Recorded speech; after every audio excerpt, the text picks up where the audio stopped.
ধানমন্ডির ৩২ নম্বরে বঙ্গবন্ধু শেখ মুজিবুর রহমানের বাড়িটি শুধু একটি বাড়ি ছিল না, ছিল একটি দুর্গ, বাংলাদেশের স্বাধীনতা যুদ্ধের দুর্গ। দর্শক, ছিল বলছি কারণটা আপনারা এরই মধ্যে জানেন। ৫ই ফেব্রুয়ারি বুধবার রাত ভর ধরে বাড়িটি প্রথমে ক্রেন, তারপরে ভেকু ও সবশেষ বুলডোজার দিয়ে ভেঙে ফেলেছে বাংলাদেশের স্বাধীনতা যুদ্ধের স্মৃতি। চলে লুটতরাজ, করা হয় অগ্নিসংযোগ। এমন তাণ্ডব চালানোর সময় সরকারের নির্লিপ্ততায় ক্ষোভ জানাচ্ছে দেশের সাধারণ মানুষ। খবর হলো, পুলিশ ও আইন শৃঙ্খলা বাহিনীর সদস্যরা বাড়িটিকে রক্ষা করতে চেয়েও সরকার উপর মহলের নির্দেশ না পাওয়ায় তারা কিছুই করতে পারেনি। তবে ডক্টর ইউনূসের অন্তর্বর্তী সরকার ধানমন্ডির ৩২ নম্বর বাড়িতে ভাঙচুরের ঘটনা অনভিপ্রেত ও অনাকাঙ্ক্ষিত বলে দায় সারতে চাইছে। আমাদের অনুসন্ধানে তুলে আনতে চাই কেন ভাঙা হলো ৩২ নম্বরের বাড়িটি। চলুন যাওয়া যাক। ৫ই আগস্ট শেখ হাসিনার পতনের পর ফেব্রুয়ারি মাস জুড়ে কর্মসূচি দিয়েছিল আওয়ামী লীগ। ৫ই ফেব্রুয়ারি ছাত্র সমাজের উদ্দেশ্যে শেখ হাসিনার ভাষণ দেওয়ার কথা জানানো হয় দলটির পক্ষ থেকে।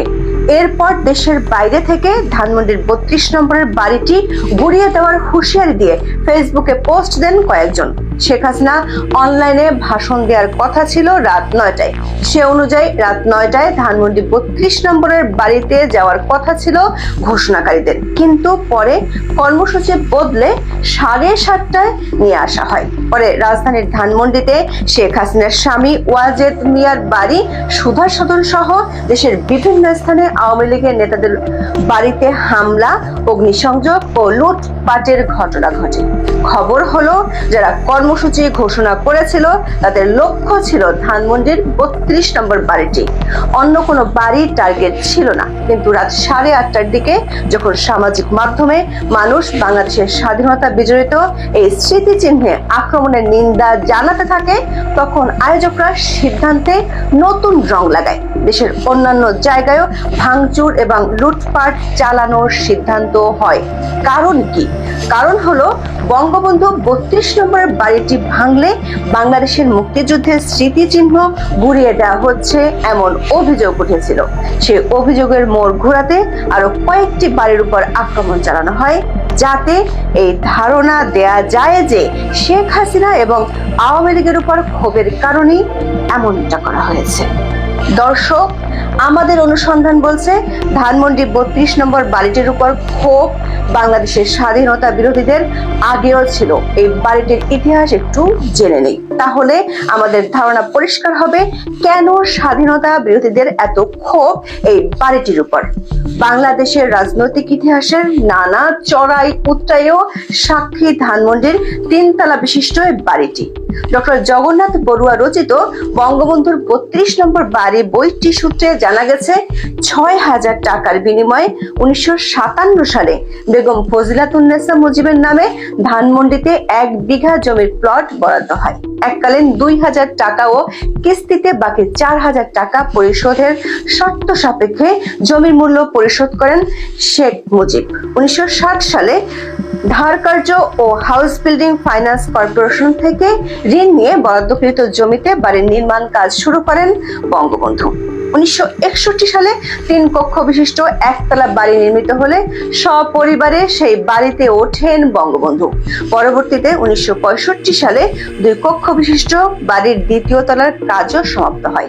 তখন বাড়ির নিচতলার বৃহৎ অংশকে গ্রন্থাগার ও দলীয় কার্যালয় হিসেবে ব্যবহার করা শুরু করেন বঙ্গবন্ধু। বঙ্গবন্ধুর রাজনৈতিক জীবনের বহু আন্দোলনের বিরল সাক্ষী ৬৭৭ নম্বরের বাড়িটি। মূলত ৬২র আইয়ুব বিরোধী আন্দোলন দিয়ে এ বাড়ির রাজনৈতিক যাত্রা শুরু হয়।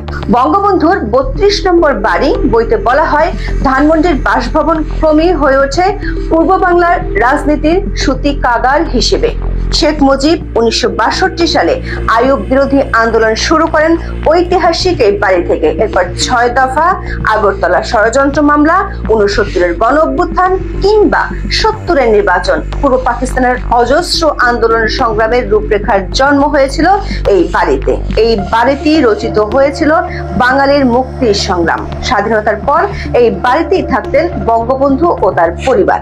1975 সালের 15 আগস্ট ঘাতকরা এখানে তাকে সপরিবারে হত্যা করেছিলেন। কিন্তু আমরা ইতিহাস ঘেঁটে দেখেছি বাংলাদেশের স্বাধীনতা যুদ্ধের এই বাড়িটি নিয়ে ষড়যন্ত্র কম হয়নি। 1975 সালে বঙ্গবন্ধু মারা যাওয়ার পর 1981 সালের 10 জুন পর্যন্ত এই বাড়িটি সামরিক কর্তৃপক্ষের অধীনে ছিল।